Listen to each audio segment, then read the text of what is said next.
Stacy and her boyfriend Tommy loved going on long rides at night on his motorcycle. Tommy would choose new paths and roads for them to travel, while Stacy enjoyed the sights.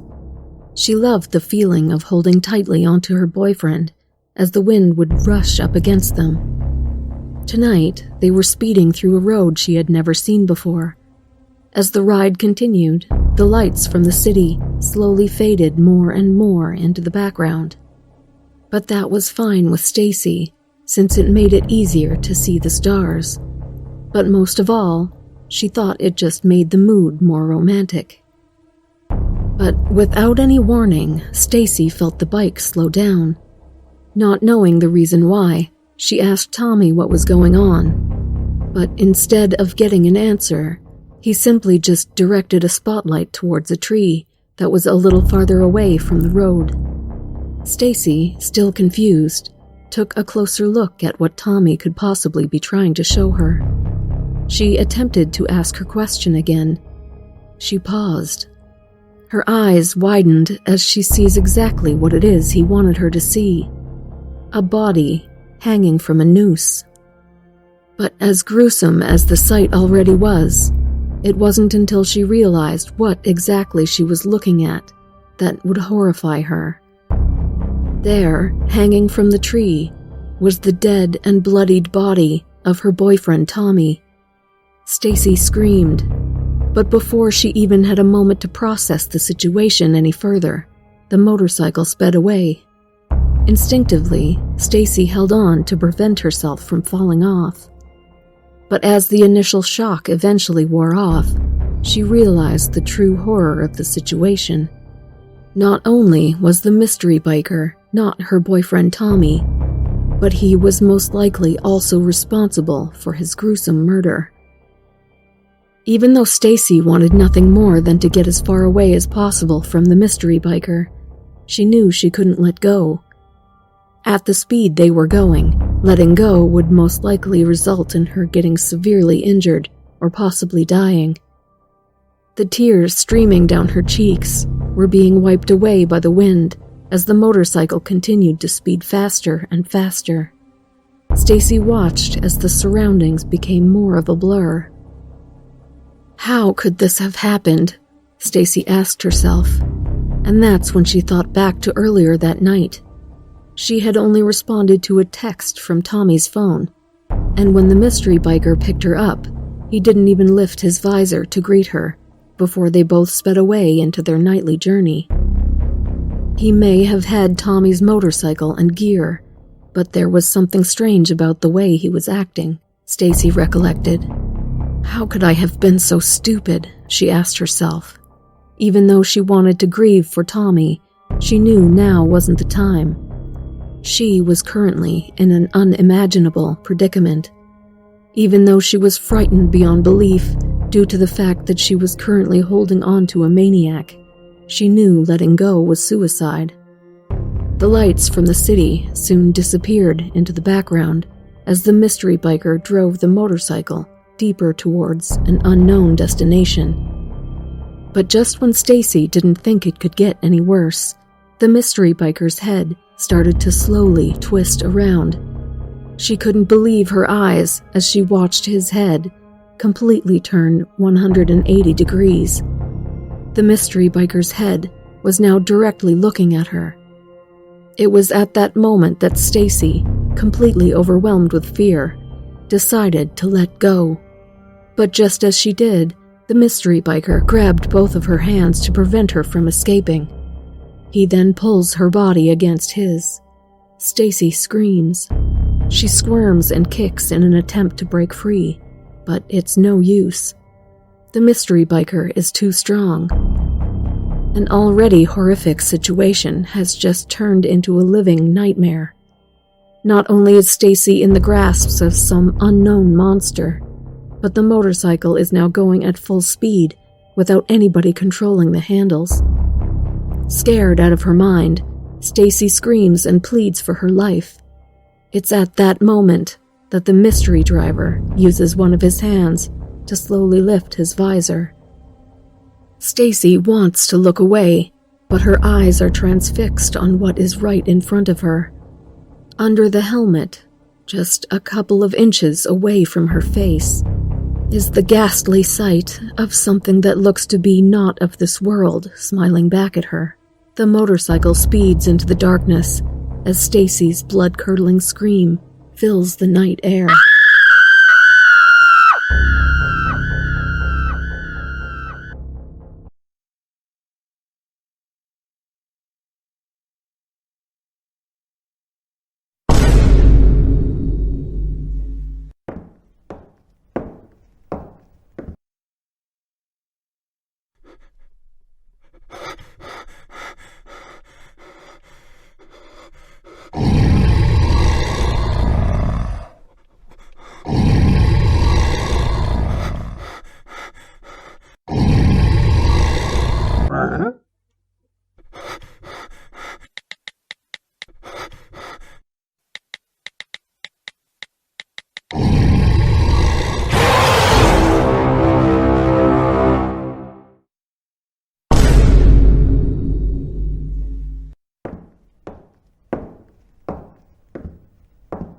Huh?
Who is here?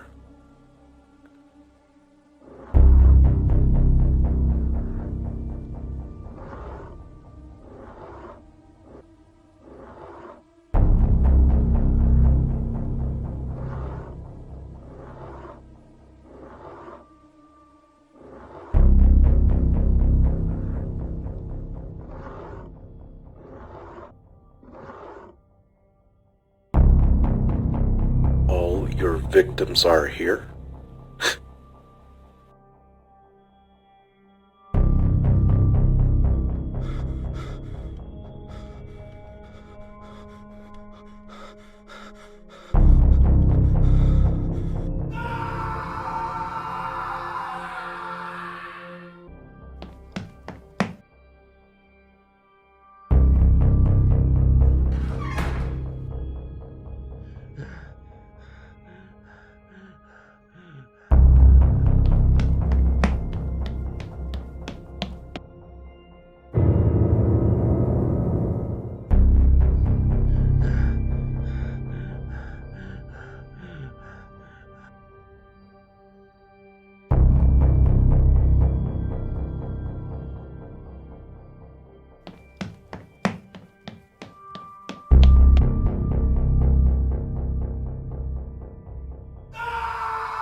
Sam sat by the fireplace, drinking his cup of coffee. Outside, it looks like the snowstorm is only going to get worse. But that was fine with him. He was more than content with just enjoying the comforts of his cabin. But just as Sam is about to doze off in his cozy chair, he sees something outside that catches his attention. He makes his way to the window to get a better look. Off in the distance, through the falling snow and among the wintry landscape, Sam sees a silhouette of some kind. He's confused at what exactly he's staring at. The silhouette looks like an animal of some sort, but something about it also looks kind of human. Suddenly, the silhouette disappears behind some trees. Sam doesn't know what to make of it. Must be a deer, he thought to himself. Sam continues to stare outside in hopes of getting another glimpse of the visitor. However, he doesn't see another sign of it. Having had enough of giving so much attention to what he thinks was most likely a deer, Sam decides to return to his cozy chair. The snowstorm is really messing with my tired eyes, he tells himself. But just at that moment, the sound of something quickly running on the snow outside interrupts the silence. Sam sits up from his chair as he nervously listens. He realizes that the sound of footsteps are coming closer and making their way towards the exterior of the cabin. To his horror, whatever it is, suddenly scales the cabin and makes its way onto the roof. Sam's eyes grow large with fear as the unknown visitor starts to make its way across the roof. What the hell is that? He thinks to himself. What animal could do that? Even though he tries to convince himself it's an animal, it's hard for Sam to ignore the fact that the footsteps on his roof sound like they're being made by something walking on two legs. Sam gathers the courage to grab his shotgun. He storms out through the front door, ready to confront whatever is on his roof. With his shotgun aimed and ready, he carefully surveys the roof. Nothing. Sam is just about to turn the corner when suddenly, something leaps off the roof, grazing him as it lands on the ground behind. Sam falls into the snow, but quickly recovers. He hastily gets to his feet and turns around with his shotgun aimed. But whatever it was has already run off towards the trees. With his adrenaline pumping, Sam decides to give chase.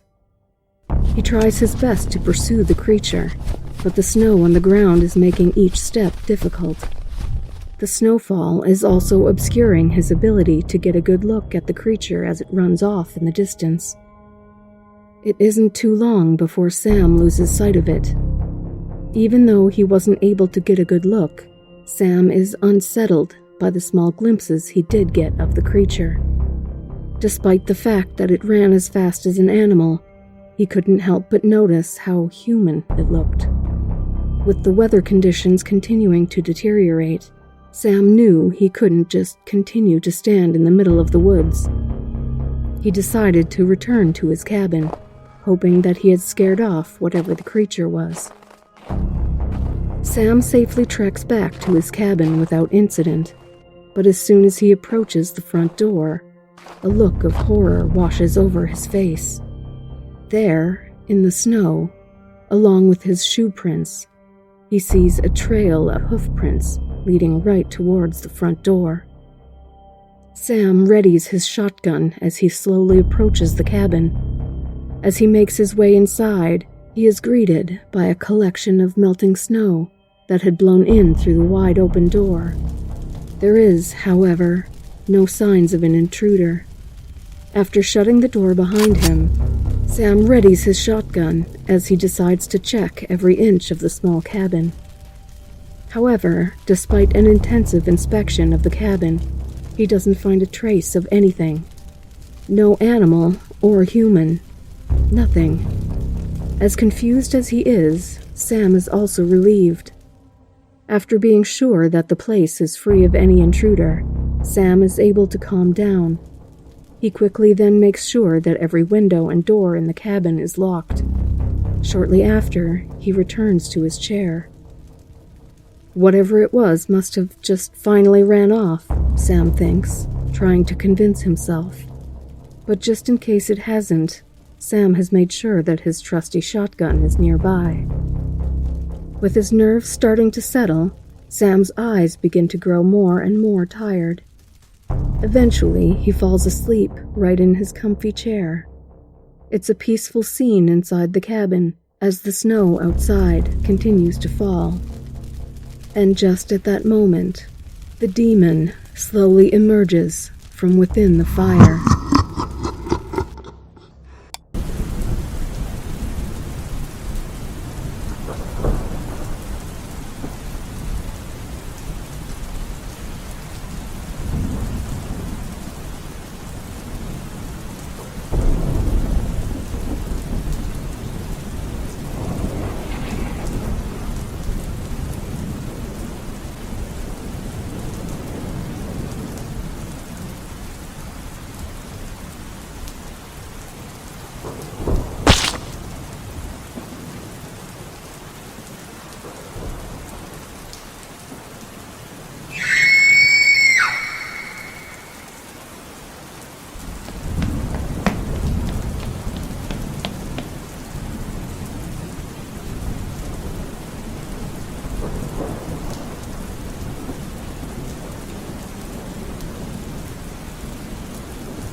On a bright and sunny day, Michael took his son to the zoo. They were having a great time looking at all the different animal exhibits as well as eating different snacks and treats. Eventually, they would end up in front of the lion exhibit. There, along with a small group of people, they surveyed the entire enclosure, hoping to get a glimpse of the majestic big cats. But the lions were nowhere in sight. However, something did catch everybody's eye. Behind the tree, there seemed to be something that looked out of place. After a few moments, it would slowly emerge for everybody to see. To the crowd's horror, they realized it was a man in torn and blood-drenched clothing. Gasp and other sounds of shock resonated from within the crowd. They figured he was just some visitor since he wasn't wearing a uniform. Michael covered his son's eyes with his hand to shield him from the bloody sight. Others in the crowd took their phones out to call 911. However, others took out their phones just to record. But as horrific as the man looked, he had a peculiar smile on his face. He looked straight into the crowd of onlookers before slowly raising a set of keys for everybody to see. The crowd just stared back, confused, not knowing exactly what to make of it. Unfortunately, they were too preoccupied to notice the pair of newly freed lions slowly sneaking up from behind.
This happened when I was 12 years old.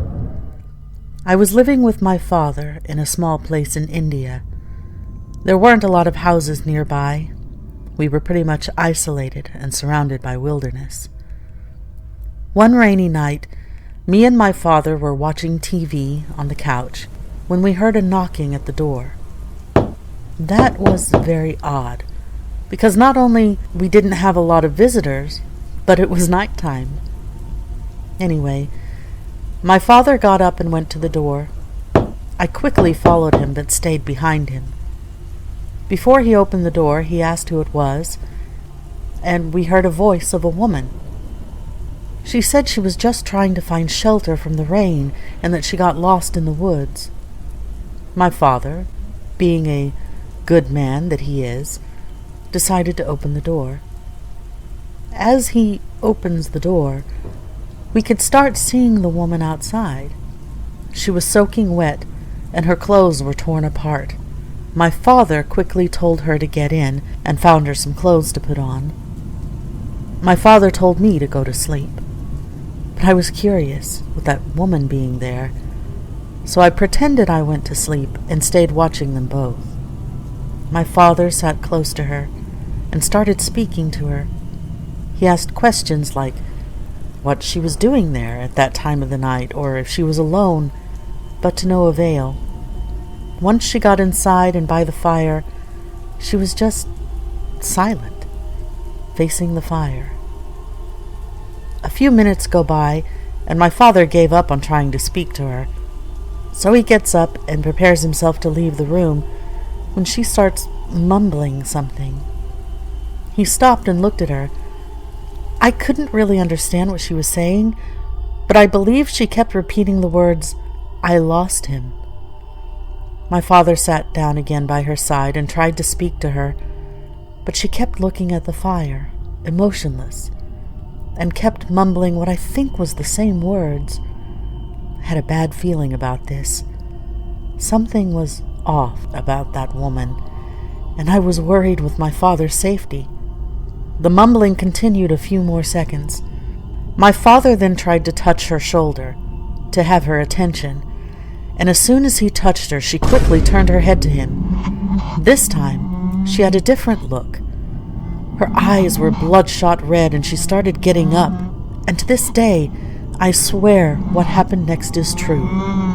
When she got up, her feet weren't touching the ground. She was levitating, and that's not all. Her face was completely different from before. She looked like a witch. Her hair turned gray and old, and her face wrinkled.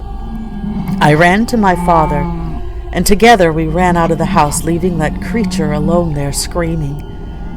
I remember running that entire night with my father, looking for a safe place to stay, and after many, many miles of running, we encountered a local village. My father and I never spoke about this with each other, and I sincerely hope we never encounter that thing ever again.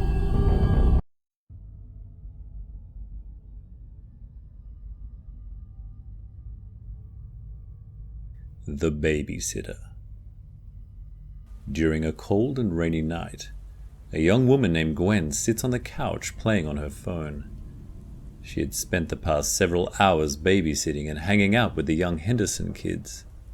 Having babysat for the Hendersons so many times before, she's basically like family herself. With the kids all tucked in and their parents not scheduled to return anytime soon, she figured she'd relax for the rest of the night and try to catch up with her friend Liz.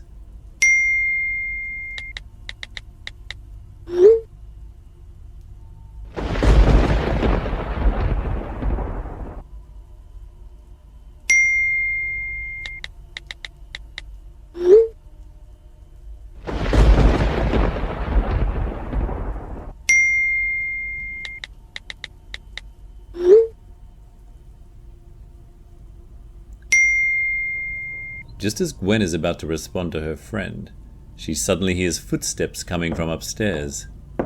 Those kids are really trying to test me tonight, she thinks to herself. Wanting to make sure the children aren't doing anything foolish, Gwen reluctantly gets off the comfy couch to corral whoever is still awake back to their bedroom. But as she checks their rooms, she finds that both children are sound asleep in their beds. Strange, Gwen tells herself. I guess the storm is making me hear things. Gwen happily returns to the comforts of the couch shortly after. Even though she had intended to text her friend back, she is momentarily transfixed by the storm going on outside. Suddenly, Gwen hears the bone-chilling scream of one of the Henderson kids. "Molly?" Gwen yells out. She quickly hops off the couch and runs up the flight of stairs.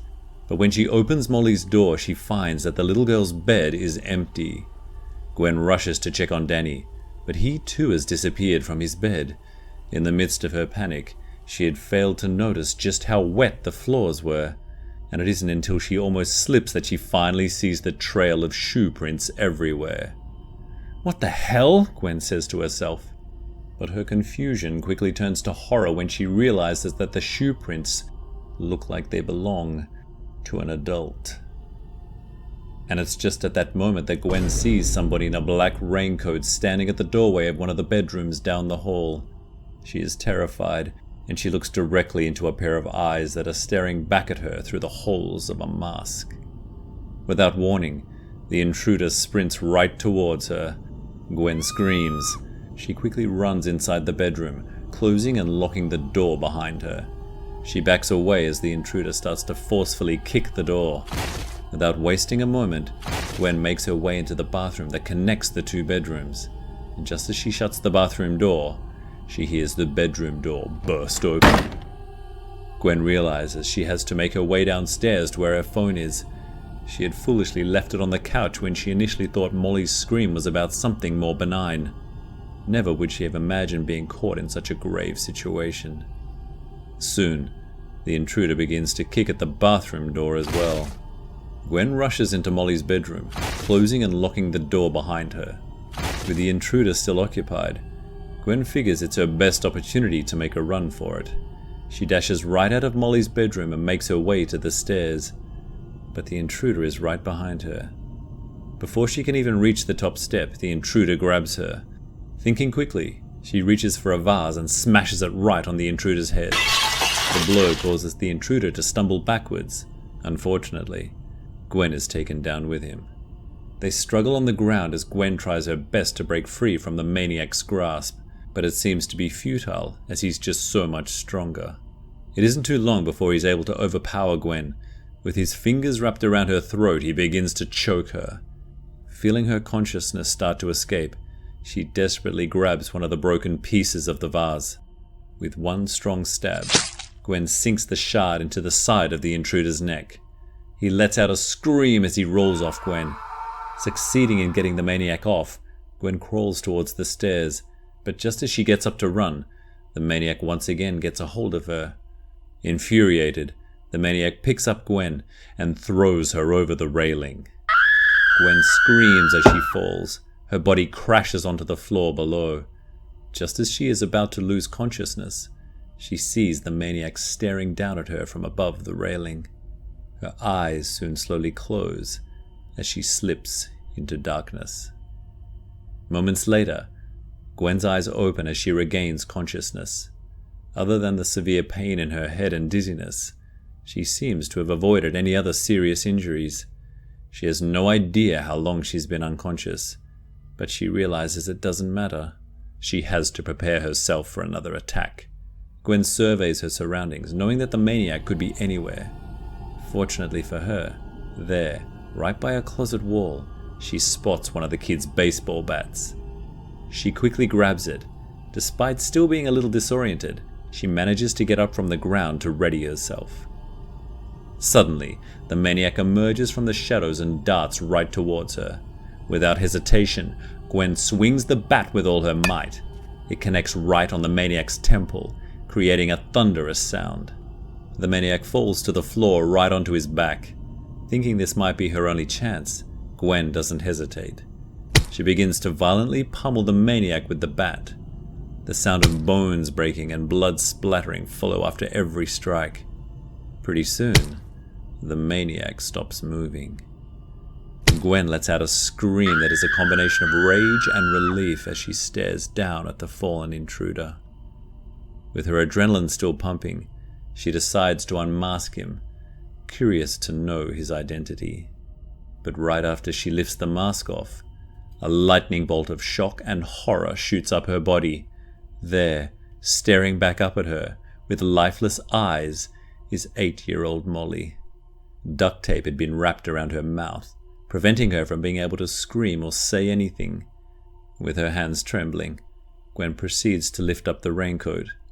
She's inundated with even more horror.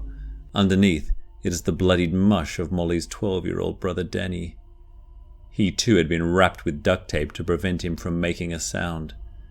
The maniac had also used the tape to sit Molly right on top of her brother's shoulders. It must have happened while she was unconscious, Gwen thinks to herself. The ghastly sight is too much for her. She falls to her knees right next to the bloodied and lifeless bodies of the Henderson kids. With tears raining from her eyes, she lets out a scream of pure agony, devastated by what she's just done. Overcome with grief, Gwen fails to notice the maniac emerging from the dark right behind her. I live with my mother. For safety reasons, I will keep names and my hometown hidden. My story goes back to when I was 14. It all started one night while watching TV with my mother. I could hear whispers. I couldn't understand where they were coming from, but they were there. My mother wasn't listening, so I figured it was nothing. The next day, I was alone in the afternoon while my mother was at work, and I could hear the voices coming from the kitchen. This time, the voices were louder, and at the same time, I started having images in my head. I didn't know what they meant, but I was afraid. Paralysis took over my body while the whispers got stronger, until my mother arrived home and it all stopped. I tried speaking with my mother about this, but she didn't understand what I was talking about, and she brushed it off as nothing. Later that night, we were together watching TV when the whispers started again. With it came also the visions, this time more of them, and I could make out what they looked like. It was people, disfigured, until I fainted. When I woke up, my mother was standing in front of me, worried, sick, and trying to speak, but I couldn't listen. The whispers were too loud, and that's when it happened. My mother was raised into the air and tossed against the wall. I was still paralyzed, but I saw two figures in front of my mother. I could only see their silhouettes. My mother started screaming from the top of her lungs for help. Luckily, one of our neighbors listened and came running, and as soon as he arrived, the figures disappeared. We moved out that night and never went back to that house again. Till today, I haven't seen those dark figures again, and I hope it stays that way. True sleep paralysis horror story. I live in a small apartment alone. I will not disclose where I live or my name, but what I'm about to tell you is absolutely true and has been happening to me on a daily basis. The reason I'm writing about it is because I am desperate and I am hopeful this might help, or someone can help me. I suffer from insomnia. Every night I go to bed and cannot fall asleep. I can only sleep if I take pills. Still, my sleep is terrible. I have nightmares every single time. Nothing's happened to me in my life. I've had no traumas, nothing. The nightmare started a few months ago, and I'm always dreaming about the same thing.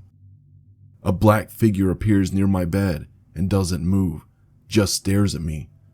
I cannot make out what it is because it's too dark, but it's always the same. I wake up and see it at my side of the bed, staring at me. I have my eyes open, but cannot move the rest of my body. Last night was the worst one, and that is the reason I'm writing this. Like always, before bed, I took my pills to help me sleep. I get to bed and close my eyes, hoping this time is the one that I am going to be able to sleep without these crazy nightmares. Like clockwork, I woke up again in the middle of the night. This time, something is different, because usually the figure is already at my side. Not this time. I cannot see it anywhere. But that's when I look at my feet, and I start seeing the figure appearing slowly. It's too dark in the beginning for me to see it clearly. It's the same black shadow every night. Not this time. Slowly, the figure starts becoming more and more clear, and I can see its face. I woke up immediately feeling my heart bursting out of my chest. Tonight, I decided to write this and ask for help because I don't know what is happening to me, but I do feel that the figure is getting closer to me. Please help me.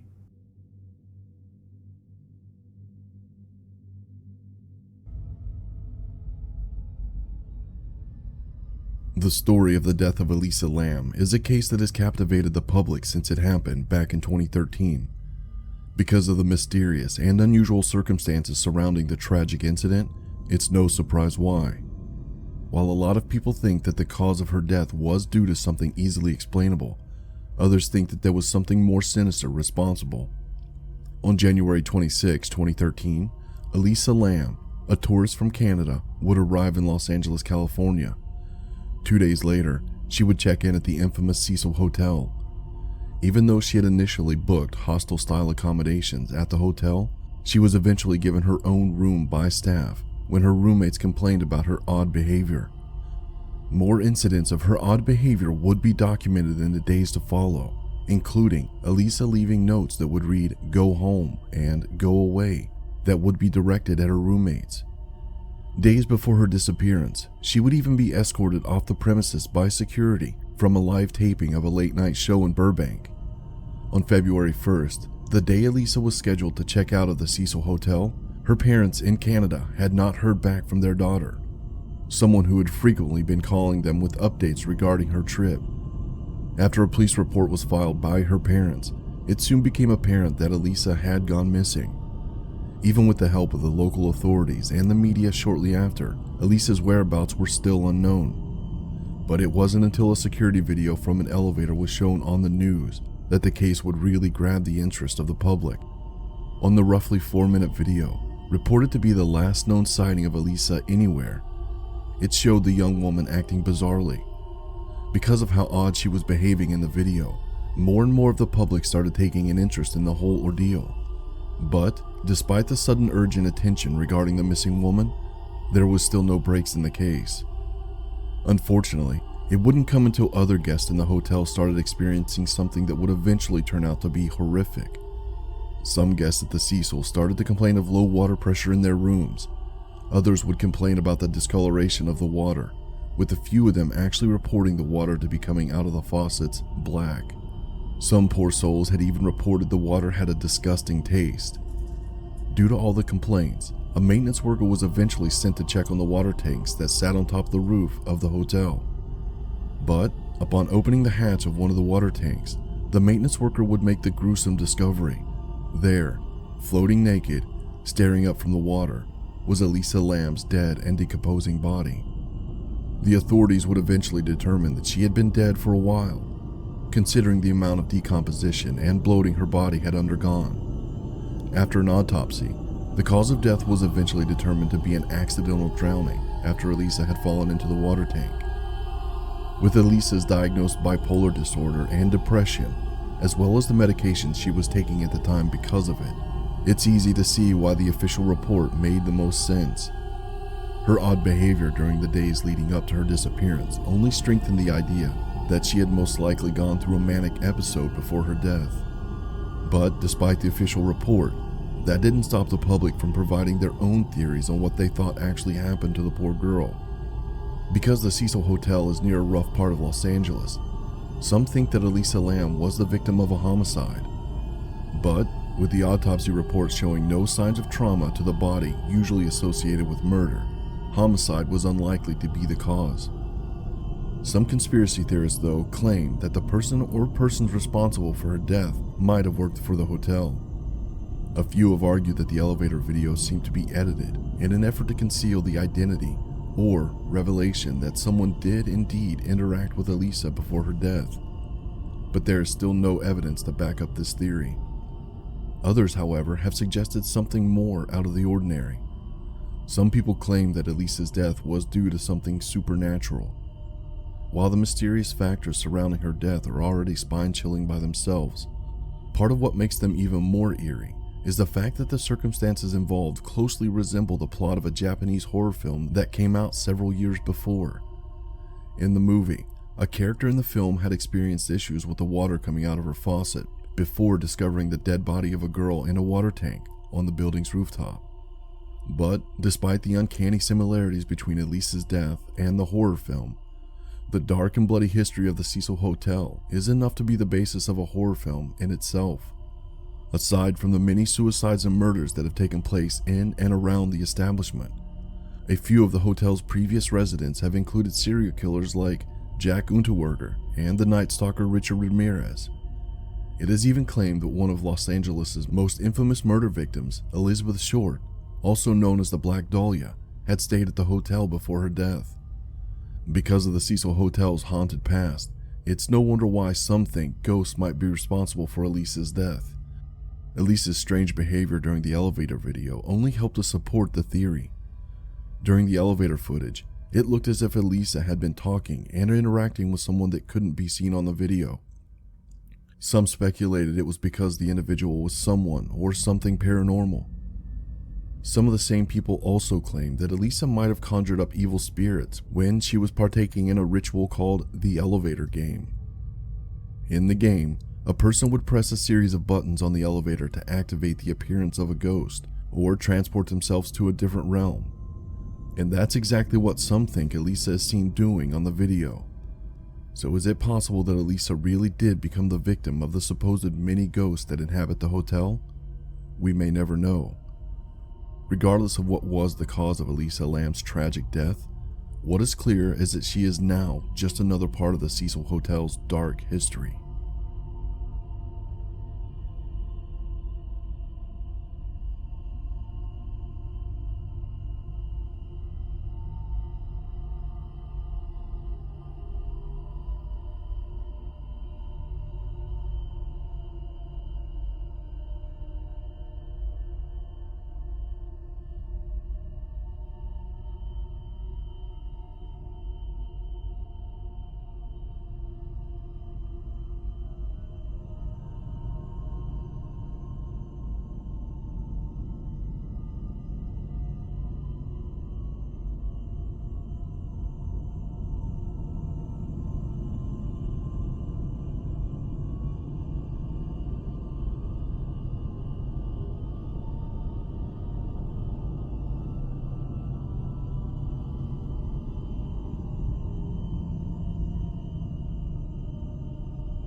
This is a story that my mother always told me was true. When my mother was pregnant, she and my father lived just outside of Cebu City in the Philippines. Since my father was usually working long hours in the city, that would leave my mother at home most of the time. But since my parents had a bit of money, she at least had help to keep her company, especially late into the evening. One night, while my mother was resting in her room, one of the maids started knocking frantically on her door.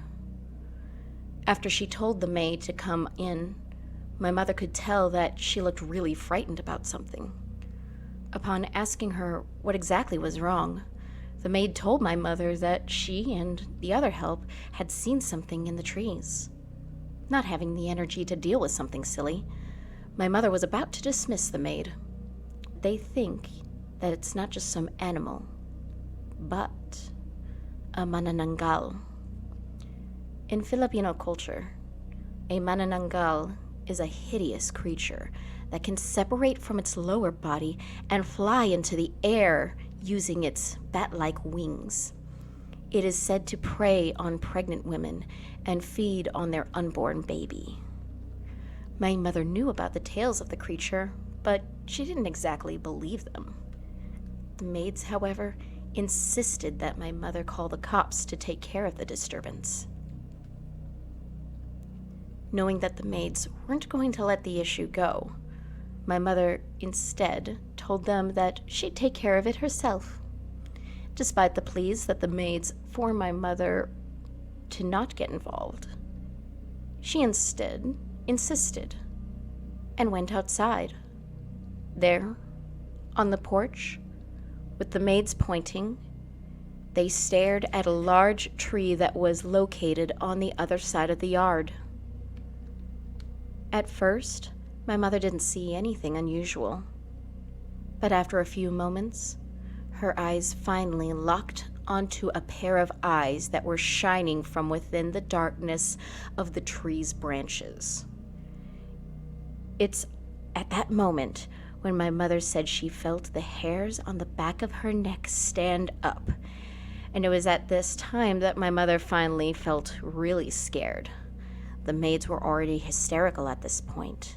Feeling unsafe, my mother directed one of the male help with the unfortunate task to confront whatever was in the tree.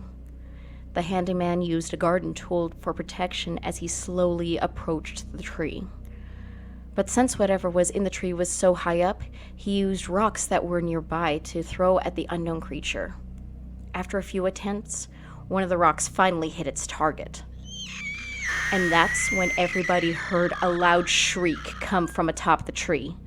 Frightened, everybody started running back inside the house for safety.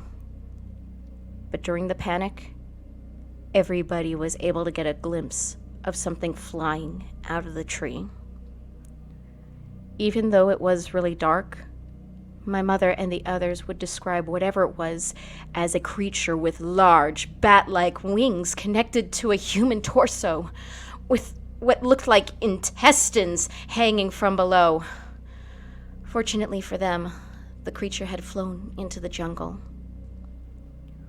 With my mother and all of the help scared beyond belief, she finally agreed to call the cops. The cops came later that night, but after a thorough search, the cops weren't able to find any sign of anything suspicious around the property. My father had also come home early to comfort my mother after being told of what had happened. Even though there was no sign of any creature, my mother and all the help were very paranoid for a while after the incident. They would be very cautious every time they had to leave the house at night. Tragically, a few weeks later, my mother would have a miscarriage. Despite my mother never believing in the Manananggal before, she was now sure that's what the creature was that night. And even though it didn't actually take out and feast on the fetus from inside her belly, my mother was convinced that the Manananggal was responsible for taking the baby's soul. I'm not sure exactly what happened that night, but I'm sure that my mother believes everything she saw. My father, on the other hand, didn't believe any of it. And even though this may sound horrible for me to say, I feel fortunate that my mother wasn't pregnant with me on the night she saw the Manananggal.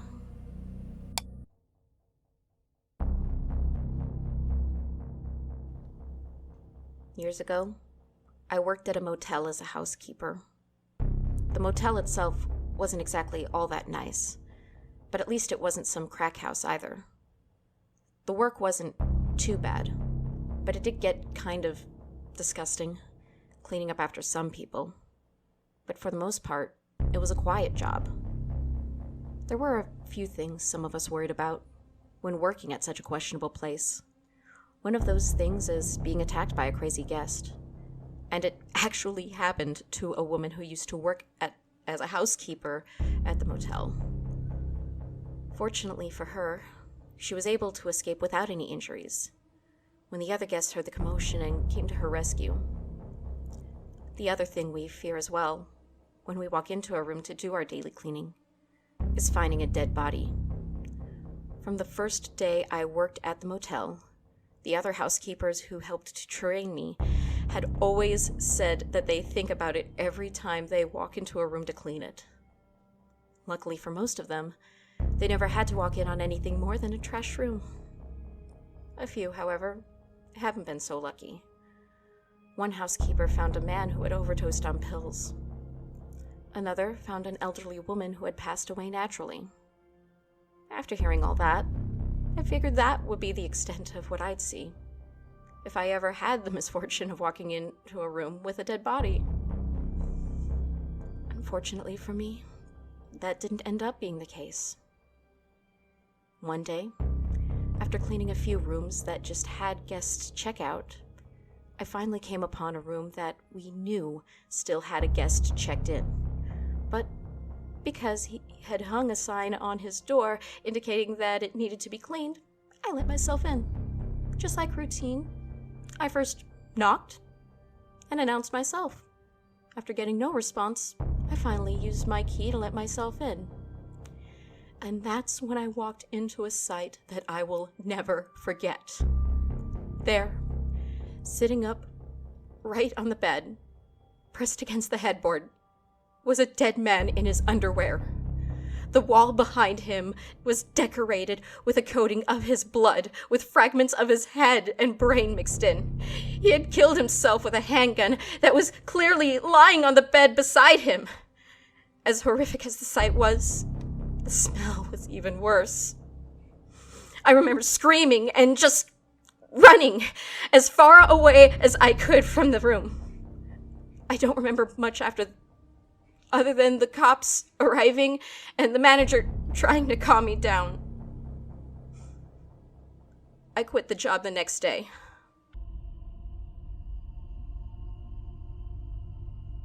I was just having a normal day chilling at home watching Netflix. I remember it was raining outside and listening to the sound was even more relaxing. After a couple of hours and after binging a lot of episodes, I had to get up and use the toilet. As I approached the door, something unexplainable happened. When I'm about to enter the toilet, I fell, but not onto the ground, into the ground. I didn't see any holes, and I'm very sure there isn't one there, but still. I'd fell through the ground into another place that wasn't supposed to be there. Not knowing where I was at that point, I took a look around, confused and scared. The only thing I could see was a massive, large corridor covered in yellow wallpaper. It was illuminated by big white LEDs that emit a very loud buzzing. The ground was covered in a grayish carpet that was wet everywhere, and in some places, you could see puddles of what I thought was water. The stench of wet carpet and moisture was everywhere, and was intoxicating. I took out my phone and realized I had no reception. Maybe it was because I was underground, but there wasn't any structure built under my house. I had no explanation for what was happening. Confused, I started walking forward with no idea where I was going. A couple of hours have passed and everything looked the same. And when I say a couple of hours, I mean I had no idea. My phone and my watch were stopped. There were only a bunch of corridors with the same wallpaper everywhere. Everything looked the same. Desperate, I tried screaming for help. Nothing. The only noise I could hear was the deafening buzzing from the LEDs on the ceiling. That was until I crossed one of the corridors. I saw behind a wall something very thin moving, like a very thin arm. I was a bit far, but it looked like a hand at the end. I asked if someone was there with a trembling voice. No one answered and the arm pulled back. I gave a step forward, but all of a sudden, something appeared from the corner, emitting a deafening screech sound that echoed through the corridors. Shocked and terrified, I could only take a glimpse of what that thing was. It looked humanoid in the sense of having arms and legs, but its head was massive and skin dark and wrinkled. It kept screeching and coming in my direction. I turned around and ran for my life, not knowing where to go. All looked the same until I reached a dead end. This was it. I had no time to go back because the creature was already closing the only exit from the corridor. As I'm walking backwards, crying and screaming, the creature also walks towards me. When it reached inches from my face, I took one more step into a water puddle, and magically I reappeared in my house, on the same spot where I had fallen into that yellow nightmare. I was sitting on the ground leaning against the wall, thinking what the hell just happened? Was this something supernatural? A glitch in reality? Whatever it was, it made me leave my house on the very next day, and I never looked back. Sophie had just recently lost her job, and the bills were starting to pile up. With her rent overdue, Sophie was desperate for money. While she was talking to her friend on the phone and crying her eyes out, her friend Alexis had actually recommended she try being a model on a new adult site. The suggestion took Sophie by surprise. The site was full of models, mostly female, taking pictures and videos of themselves in skimpy outfits and even going nude in some cases. There were even some doing X-rated content. Sophie couldn't imagine herself doing this kind of work, even if she was desperate for money. But her friend told her that she didn't have to do anything she was uncomfortable with. She could decide whatever content to sell, ranging from tame to risque. And the reason Sophie's friend was so approving of the job was because she herself had been a model on it for a couple months now. Sophie was more than shocked upon hearing her friend's disclosure, but also it kind of gave her some reassurance. Desperate for money, Sophie decided to give it a shot. She signed up and created an account the very next day.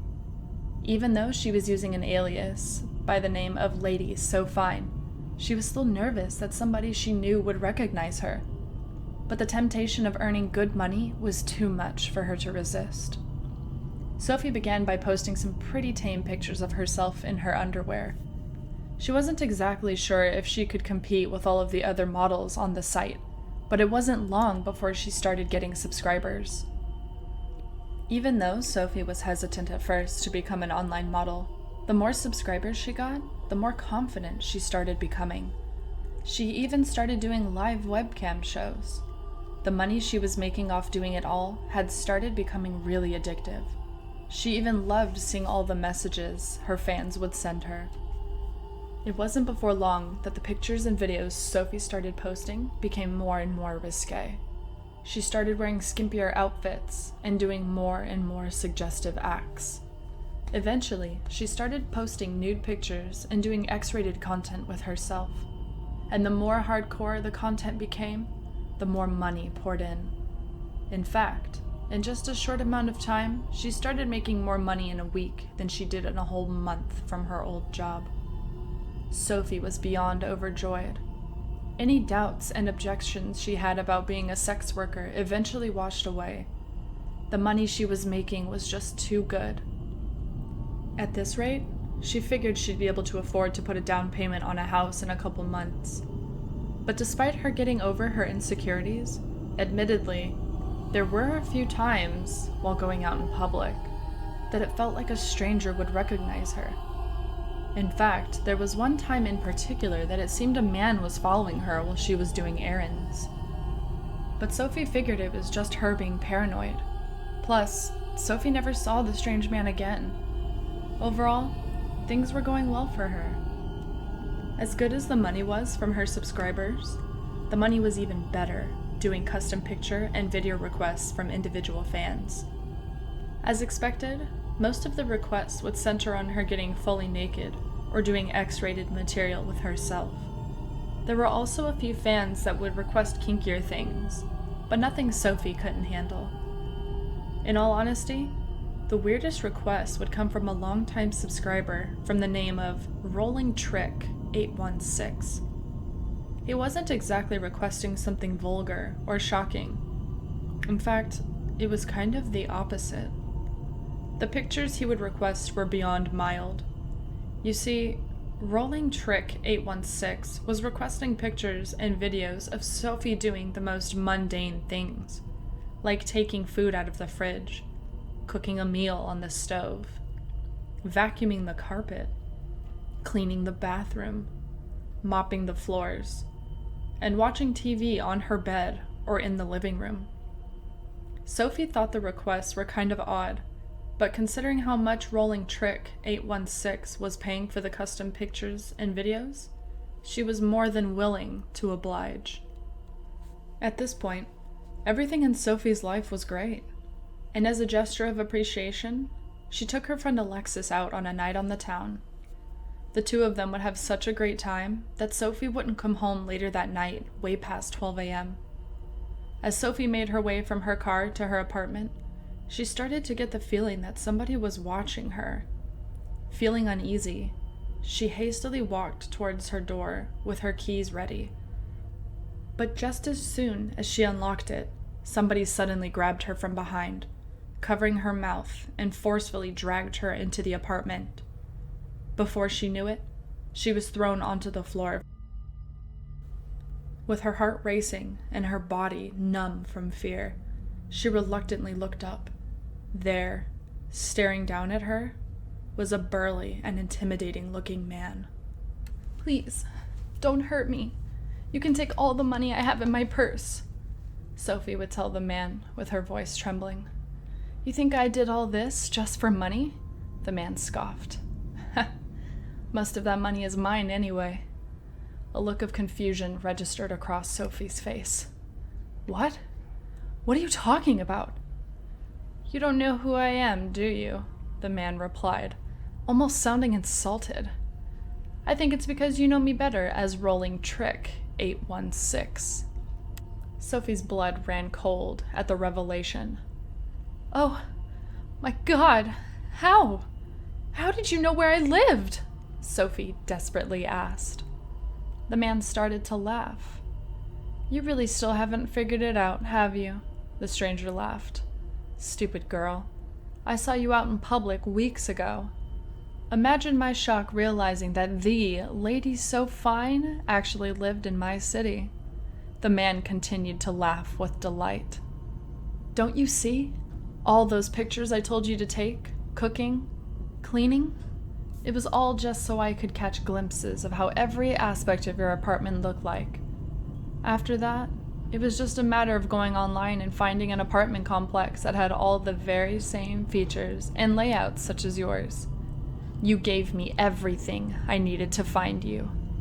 Sophie was overcome with regret and horror. How could she be so stupid, she thought to herself. "Stay away from me, you psycho!" Sophie yelled, with tears streaming down her cheeks. "I'll scream." "You can if you want," the man deviously laughed. "But if you hadn't noticed, I dragged you inside your studio room. And, as you are aware, you installed the soundproof panels in here for your activities that you didn't want your neighbors to hear. So go ahead and scream.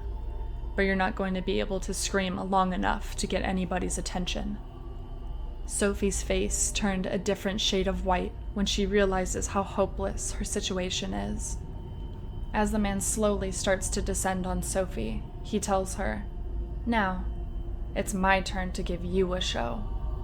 Sophie lets out a blood-curdling scream, but within the flash of an eye, the man is able to quickly subdue her, drowning out her pleas for help.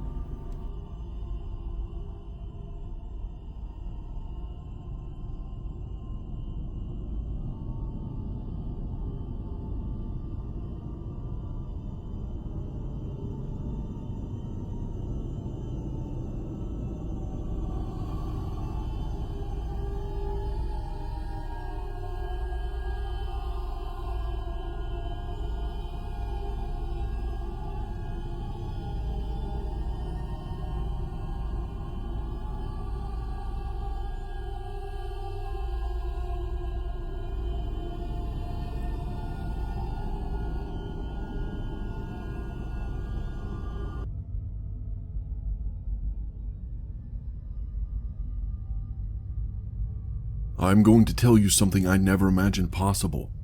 Being a skeptical person that never believed in the supernatural, or whatever creatures that supposedly exist out there.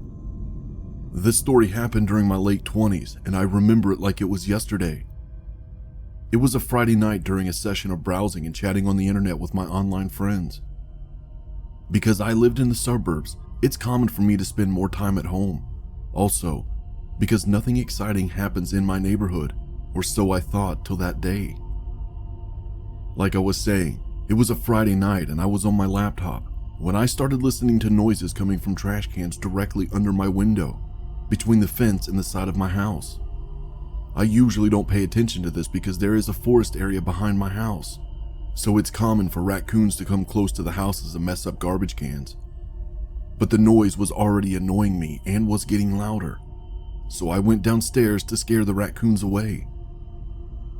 When I reached the kitchen, I peeked through the window to the trash cans, and as I thought, there was trash on the ground and one of the cans was laying sideways.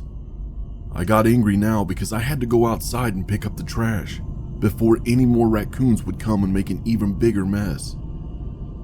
I got closer to the back door and opened it. As soon as I put my eyes in the backyard, my body froze. The first thing I saw behind the bushes was a tall figure that was too big to be a man. Also, the silhouette didn't look like one. Shocked, I kept looking at the figure, and with time my vision started adapting to the darkness, and I could start to really see what was in front of me. It had a muscled body and the head that looked like a dog. In a matter of seconds, the creature's eyes locked on me and it began to growl. This is when I managed to close the door and moved away, but I kept my eyes on the door. A few seconds passed and I could hear the steps of the creature walking in the door's direction. When it reached the door, the growling stopped, but another chilling sound started. The sound of claws scratching on the door. I will never forget that sound. I slowly walked to the corner of my living room, not knowing what to do but just trying to stay hidden. That's when I listened to the creature moving around the house, going towards the side, near the kitchen window. I was terrified, but I needed to see that thing again. So I locked my eyes on the kitchen window, and that's when I saw it again. It stopped in front of the window, growling and looking around, like it was hunting me. In a moment of sheer panic, I ran upstairs to my bedroom, locked everything and closed myself in the closet. The situation felt like a nightmare. I wasn't capable of rational thought and couldn't even think of calling 911. But then again, what was I going to say? No one would ever believe me. I cried myself to sleep inside that closet. The only time I had courage to come out was in the morning. Fortunately, the creature was already gone, but it left the back door with a few scratch marks. I researched online and it looks like I had an encounter with the dogman. There are a few witnesses that had similar encounters with the creature looking like this one. One thing is for sure, it made me a believer.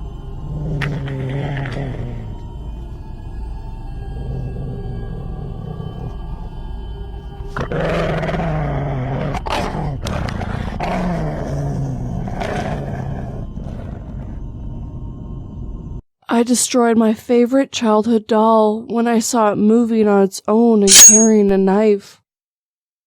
I regretted my decision when I found out it was only protecting me from the thing that lives under my bed.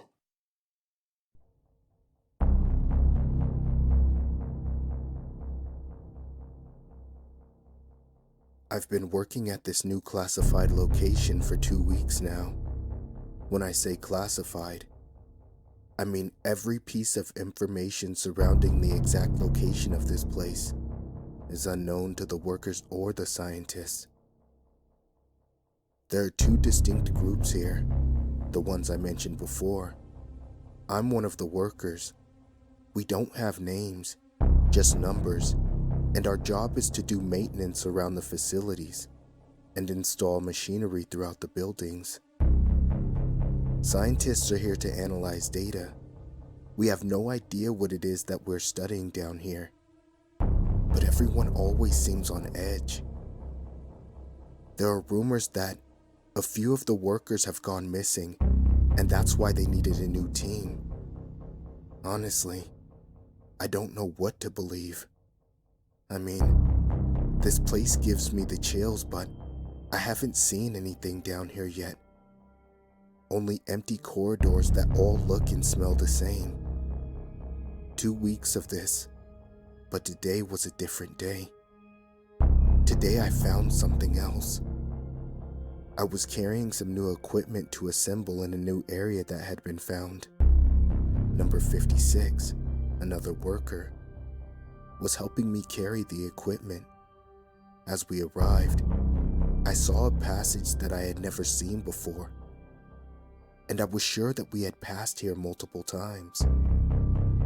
Anyway, I wasn't paid to think, so we carried on. As we approached, me and 56 saw a passageway that looked like we were going outside.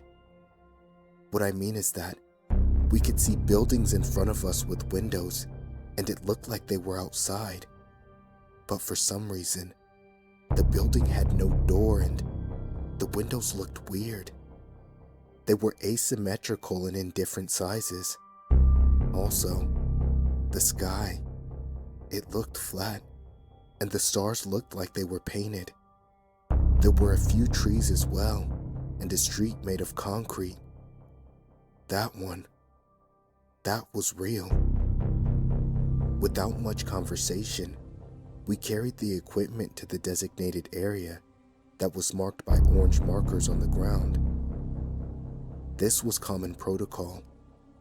While I was mounting the instruments, 56 started to hear the voice of someone asking for help.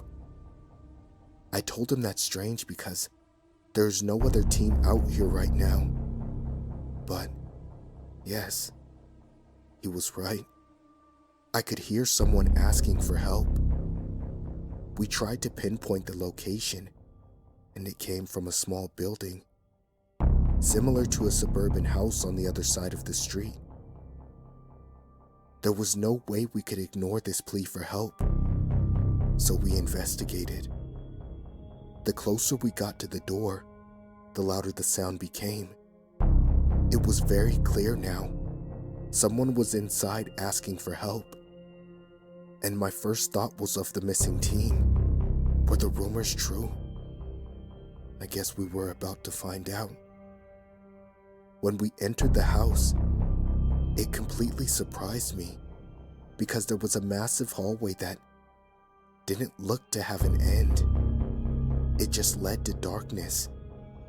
The plea for help was coming from the end of the hallway, so we walked towards it. Until we were completely surrounded by darkness. It felt like it would never end, but we could hear the man. It was the man screaming and begging for help. We rushed forward to get to him faster, and finally, we saw a corner. The hallway had an ending after all. 56 was the first to turn the corner, but as soon as he did, a hand from the left side grabbed him from the helmet and pushed him to the side, disappearing through the corner. I entered a panic state and my first thought was running, so that's what I did. I ran through that dark and empty hallway without looking back. That's when I heard footsteps. Something or someone was chasing me. Was it 56 or whatever had grabbed him? I needed to know. So I looked back.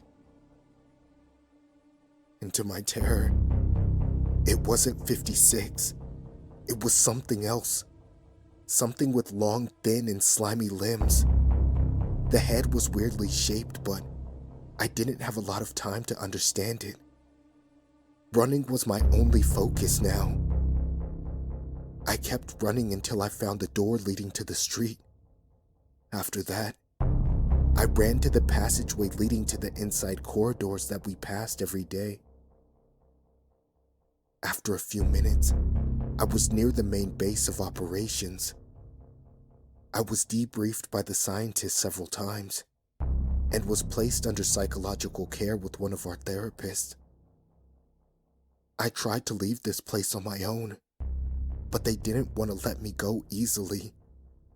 They said we are a vital part of the project. Honestly, I don't think they'll ever let us leave this place.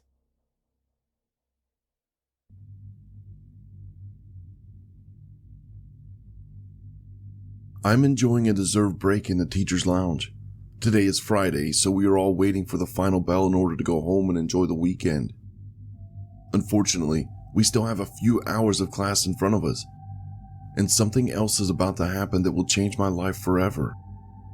As everyone is enjoying their free time before the next lessons, the school fire alarm starts ringing. We are all caught by surprise, and we are pretty much looking at each other waiting for someone to tell us what to do. We know we need to evacuate, but the alarm came so unexpectedly. A few seconds have passed and we hear the dean speaking in the comm. He tells everyone to stay locked inside the classrooms until further notice. Which is weird because we heard the fire alarm, and he is asking us to stay inside instead of evacuating the building, which is mandatory protocol. We locked ourselves inside the teacher's lounge and we waited for new instructions. The situation got much worse when we started hearing a noise coming from the outside corridor. It sounded like someone was hitting the lockers with something. The noise was also getting closer. The door had a glass in the middle which allowed us to see who was outside, so we all kept our eyes on it, waiting to see who was making the noise. I still remember that moment. It felt like it was taking forever to pass.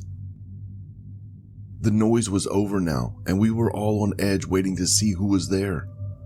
Slowly, a tall figure appeared on the other side of the door. It was holding a machete and had stopped in front of the glass. Slowly, he turned his head to us and we could see his face more clearly. He had the most disturbing smile I'd ever seen in my life.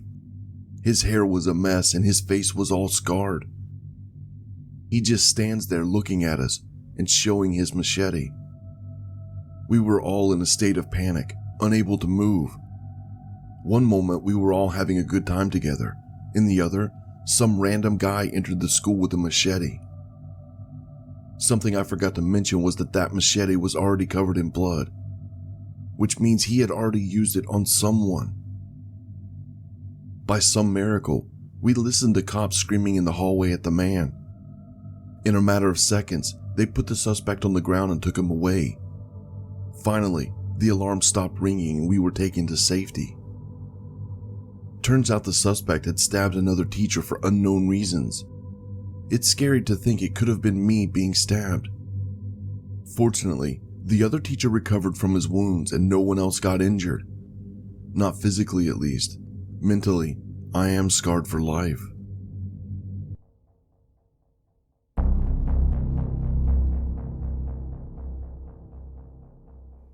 This happened when I was 7 years old. I was a very timid girl back then, and the events that transpired that day have stuck with me ever since. I was staying over at a friend's house one Saturday afternoon, and we were both sitting on the couch watching cartoons. For the sake of the story, we'll call my friend Kate. Kate was 2 years older than me, but she could be best described as a tomboy. Unlike me, she was tough and didn't hesitate to beat up any boy at school for saying mean things behind her back. At times, I had a tendency to do whatever Kate told me to, even if I didn't want to do it. Anyway, after watching cartoons for a while, I got hungry, so I left the couch and went into the kitchen to grab a snack. The kitchen was small and had a door which led straight to the backyard, and below it was a little doggy door. Kate no longer had a dog, but the door wasn't removed for some reason. As soon as I stepped into the kitchen doorway, my eyes zeroed in on the doggy door and I froze. To my absolute horror, a grown man with long brown hair was poking his head inside, just the top of his head as he was looking up at the doorknob, probably trying to see if he could reach it. I quickly and quietly ran around the corner to hide. Thankfully, he didn't see me, as he was much too busy trying to squeeze his arm through the door. Kate's parents were out shopping at the time, so we were both home alone with this guy trying to break in. And it was here that I made my first mistake. Instead of calling the police, I ran back into the living room where Kate was and told her about the man. She thought I was joking, so I grabbed her by the hand and pulled her off the couch, then led her back into the kitchen so she can see the man for herself. Sure enough, he was still there. His face was still obscured, as he was looking up at the doorknob, but this time, he had his whole arm inside the doggy door and tried reaching for the knob. Kate let out a soft whimper before quickly pulling her hand over her mouth. It was the first time I saw her look so scared, but when she looked back at me, her fear seemingly went away. She then placed a reassuring hand on my shoulder and put her finger on her lips to keep me quiet. "Don't worry, we're gonna teach that creep a lesson he won't ever forget," she said with a smug grin. I wasn't sure what she was planning. We were two scrawny little girls dressed in tank tops and shorts.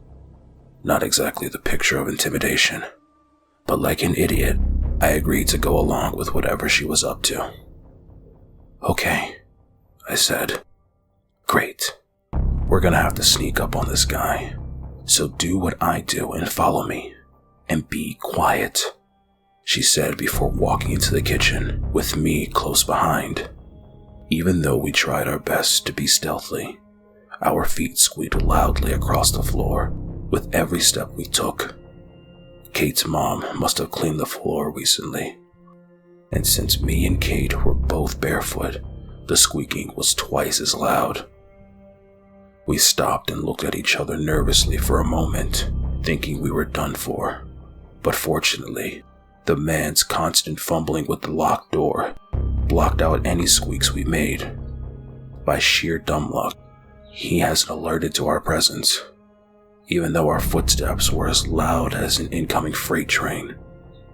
My heart raced as we continued walking forward, getting closer and closer to the intruder. The man hadn't noticed us yet, but he yanked his head and arm out after seemingly giving up and reaching for the knob.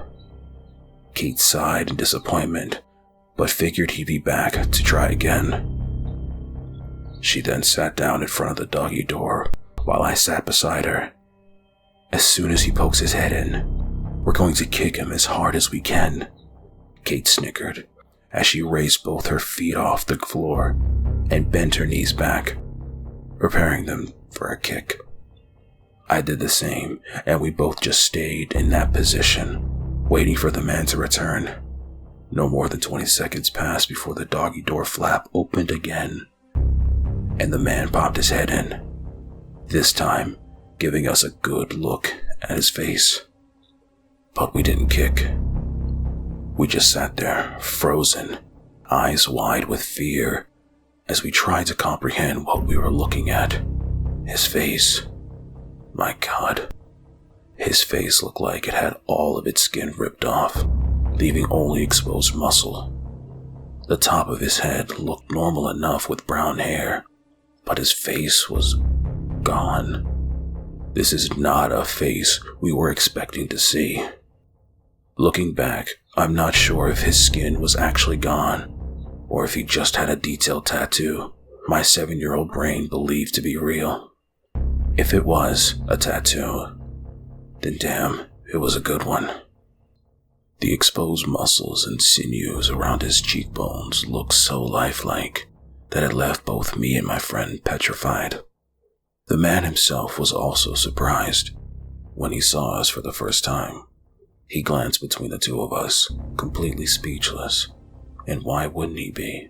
He wasn't expecting to find 2 little girls waiting for him on the other side of the doggy door, with their bare feet raised in the air ready to strike mere inches from his face. This entire situation was so surreal. After a minute of awkward silence, as we just looked at each other, the man finally smiled at us. And when he did, me and my friend began to quake in fear. As if this guy couldn't get any weirder, his mouth was full of razor-sharp teeth, almost as if he was a monster straight out of a horror movie. Then, without warning, he lunged his head forward, mouth open wide like he was ready to bite. Me and Kate screamed as we fell flat on our back, yanking our feet away from the man's teeth, just as they snapped shut. He missed us by mere millimeters, and we weren't about to stick around to see if he could try again. I quickly scrambled to my feet and bolted out of the kitchen. Kate, however, took a little longer to get up, and the man was able to grab her ankle, making her fall to the floor. Looking over my shoulder, I could see Kate screaming as she was being dragged towards the man, who once again had his mouth wide open, ready to take a bite. Kate started kicking the man's face with her other foot, making him let go for a moment, only for then grabbed by her other foot. I raced back into the kitchen, grabbed a few apples which they had been sitting on the nearby table, and started throwing them at the man. The man groaned in annoyance as he let my friend go and scrambled out the doggy door. We could hear his frantic footsteps fading away as he finally left our house. I guess he didn't think breaking in was worth getting pelted by apples. We never told Kate's parents about what happened. I mean, what would we even tell them? A man with no skin on his face and a mouthful of razor-sharp teeth tried to break in and nearly bite off our toes when we confronted him. Her parents would think we were crazy. I don't know if that guy was ever caught, but I hope he never tried this with anyone else. I'll probably never forget that face for as long as I live.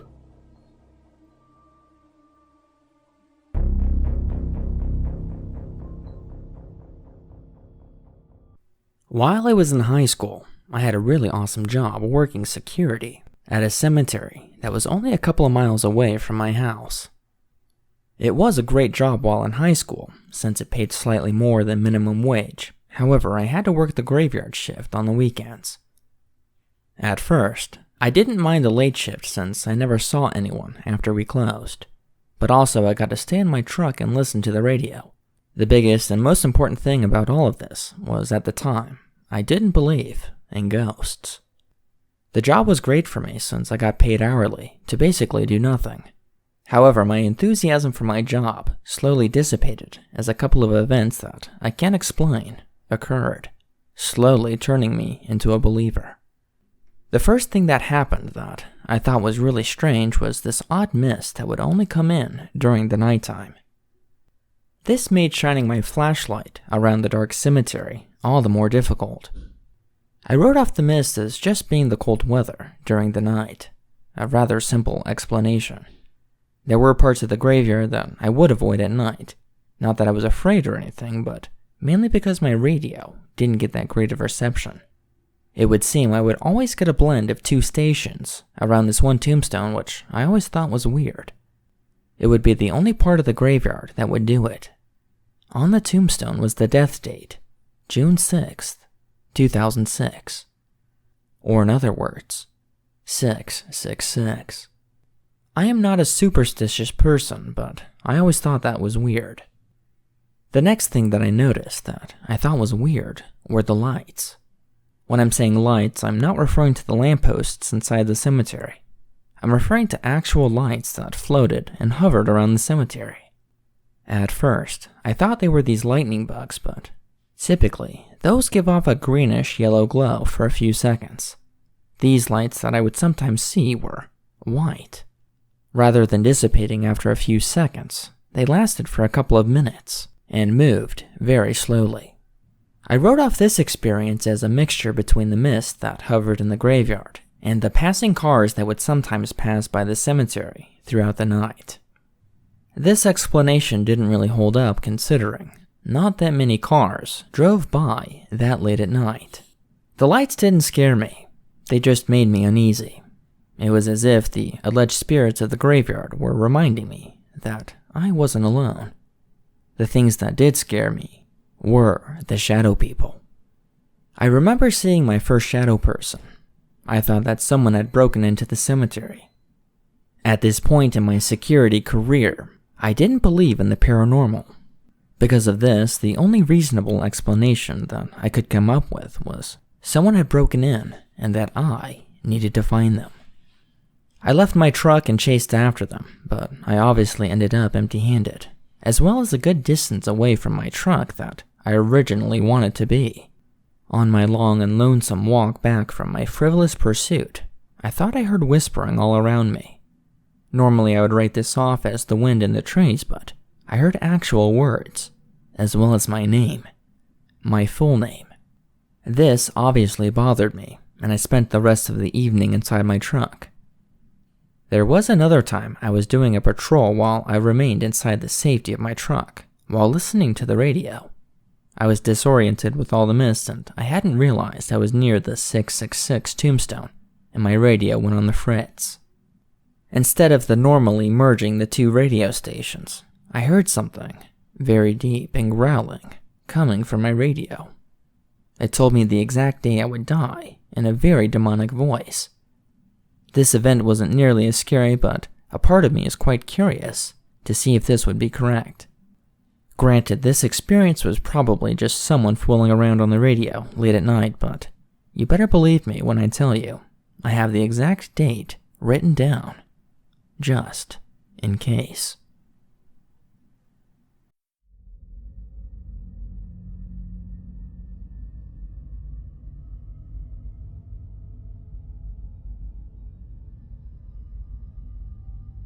I've been tormenting this girl Carmela for almost a month now.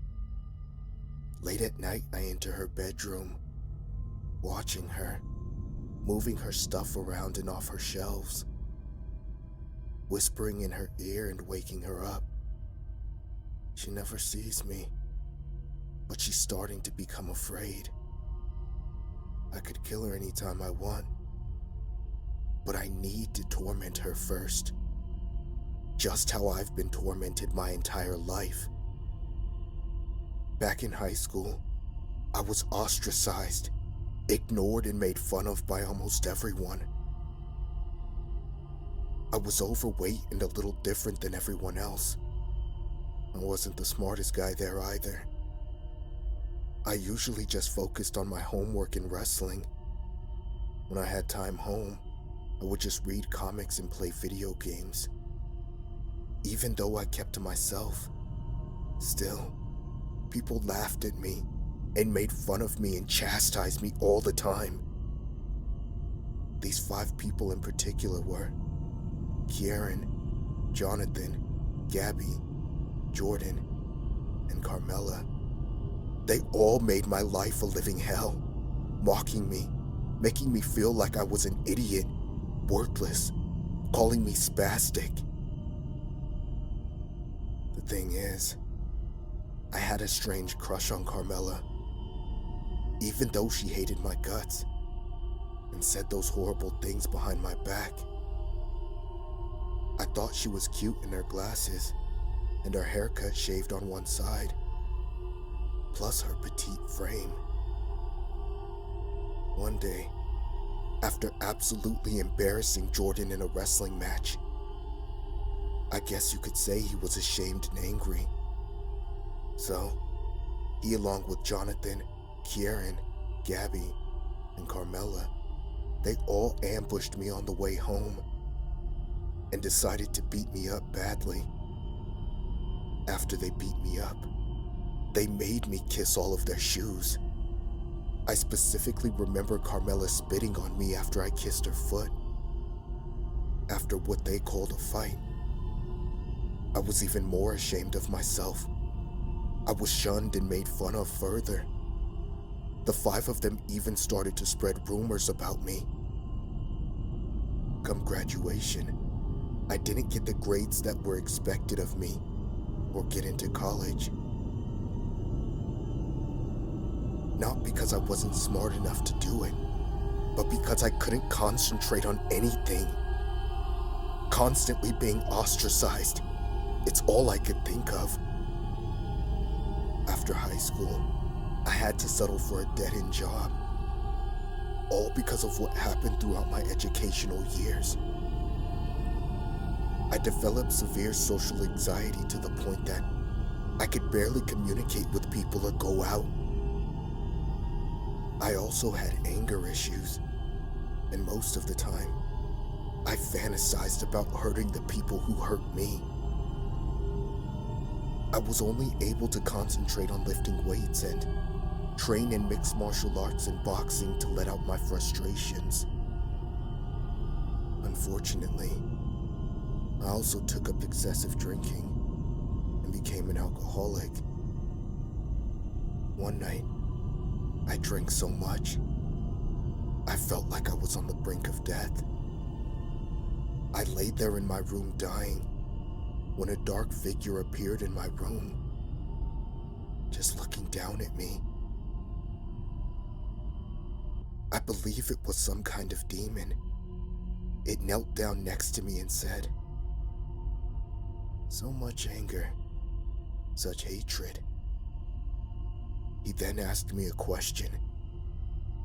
"Do you wish to have your revenge on those who have ruined your life?" He put his hand on my forehead and pushed my head down.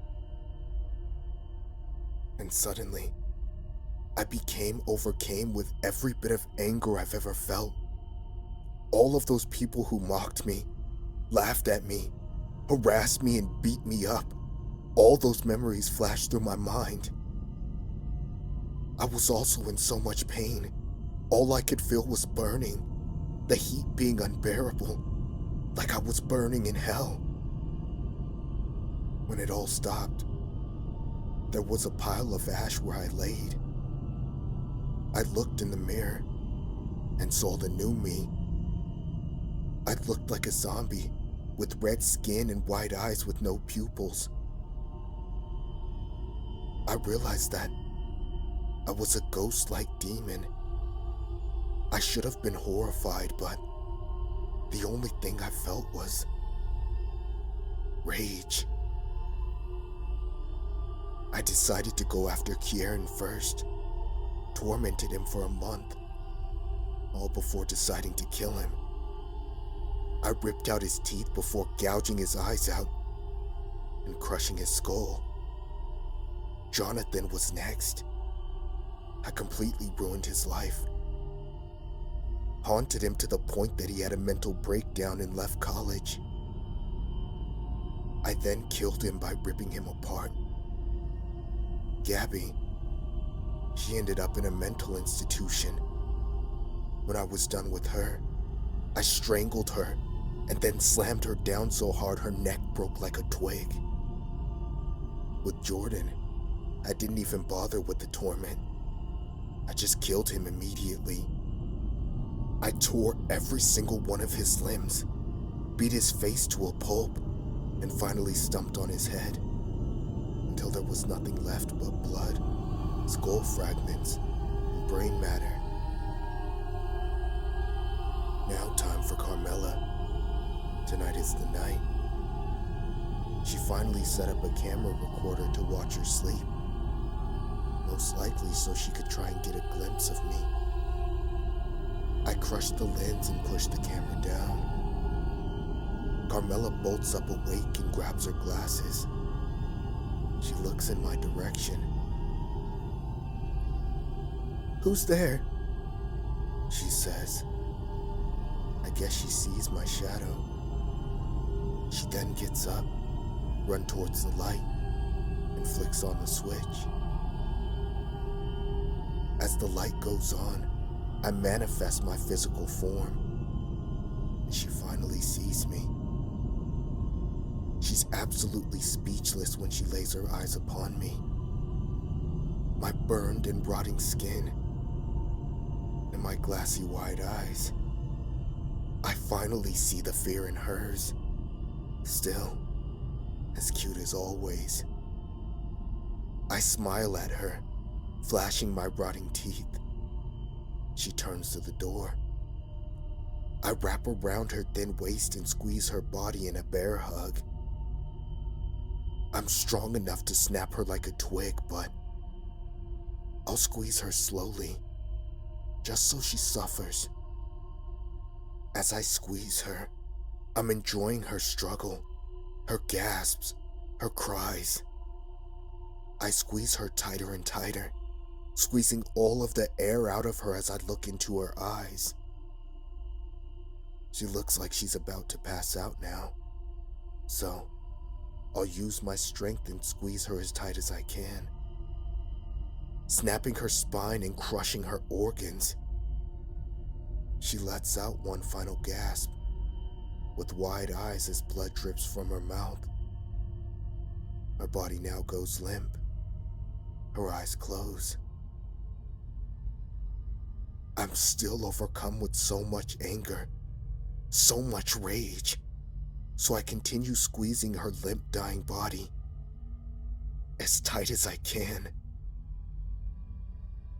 I finally look down at her broken, dead body, but I don't feel any better. I can only feel anger and hatred. I need to kill again.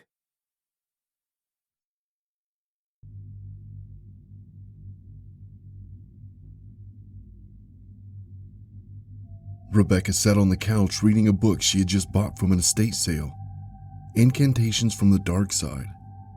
Rebecca didn't believe in such things, but she loved the imagery throughout the book and figured it'd be fun to have something scary to read to start her weekend. Most of the book had rituals and incantations that were way more time-consuming and complicated than Rebecca was willing to try. But still, it was interesting seeing the vast collection of supposed black magic from the old world. When Rebecca turns to the next page, she is met with a drawing of a horrific creature. Aside from the imagery, the simplicity of the incantation has intrigued her as well. It reads, "There exists something from a different plane of existence, and it can cross over to ours with your insistence. Recreate the symbol followed by taps of 3, and that is everything you need to conjure thee. If you hear 3 taps from outside, it will be wise to run and hide. For if you give in to your curiosity, you will come face to face with the monstrosity." As Rebecca turns the page, there on the next page, she sees the symbol. Rebecca knew it was silly, but it was too hard to resist. What's the harm, she thought to herself. She proceeds to pour a little bit of wine from a hardly touched glass of wine. With the small puddle, she uses her finger to recreate the symbol from the book, and just like the incantation instructs, she taps on it 3 times. Eagerly, she sits quietly, waiting and listening to see if the incantation had worked. But after a few moments, there is nothing but silence. Rebecca scoffs. Pfft, what a surprise. Nothing but horse crap as usual. But before Rebecca could finish her sentence, there are 3 taps on the window. Rebecca freezes. Her eyes are transfixed on the window where the taps came from. But after a few uncomfortable moments of silence, she shakes her head. "Ha, get it together, Rebecca. You haven't even started the drink," Rebecca jokes to herself. She gets up to fetch some paper towels from the kitchen, but before she's able to take more than a few steps, there are 3 more taps from the window. Rebecca spins around. The hairs on the back of her neck are standing. Her body is full of goosebumps, her eyes wide and staring at the window. It can't be. There's no way. Rebecca tries to convince herself it's just a coincidence. But just as she's in the middle of her thoughts, 3 more taps from the window. Rebecca is shaken to her core. For the first time in her life, she starts to believe, what if? What if these old incantations are real? And even though she's beyond frightened, a feeling of curiosity overwhelms her. For some reason, she can't resist the temptation to look. She shakes as her feet move closer and closer to the window. As she stands in front of the drapes, her hands reach out to grab them, ready to open them. Her heart is thumping as she's drenched in fear. She stands in place, shaking and sweating. 3 more taps on the window, this time much louder. Her eyes open wide, thinking about what she might see. But despite her gut instinct telling her not to open the drapes, she does. With a quick swipe of the curtains, Rebecca comes face to face with nothing. There is nothing but the darkness of the night outside. Her eyes dart side to side, looking for a trace of anything unusual. But she sees nothing aside from a small tree's branch swaying in the wind. That's what must have been tapping on the window, Rebecca tells herself. Breathing heavily, Rebecca is confused but relieved. But just as she's about to close the drapes, 3 taps. Rebecca is completely stricken with terror. But this time, not only did she hear 3 taps again, but she felt them right on her shoulder.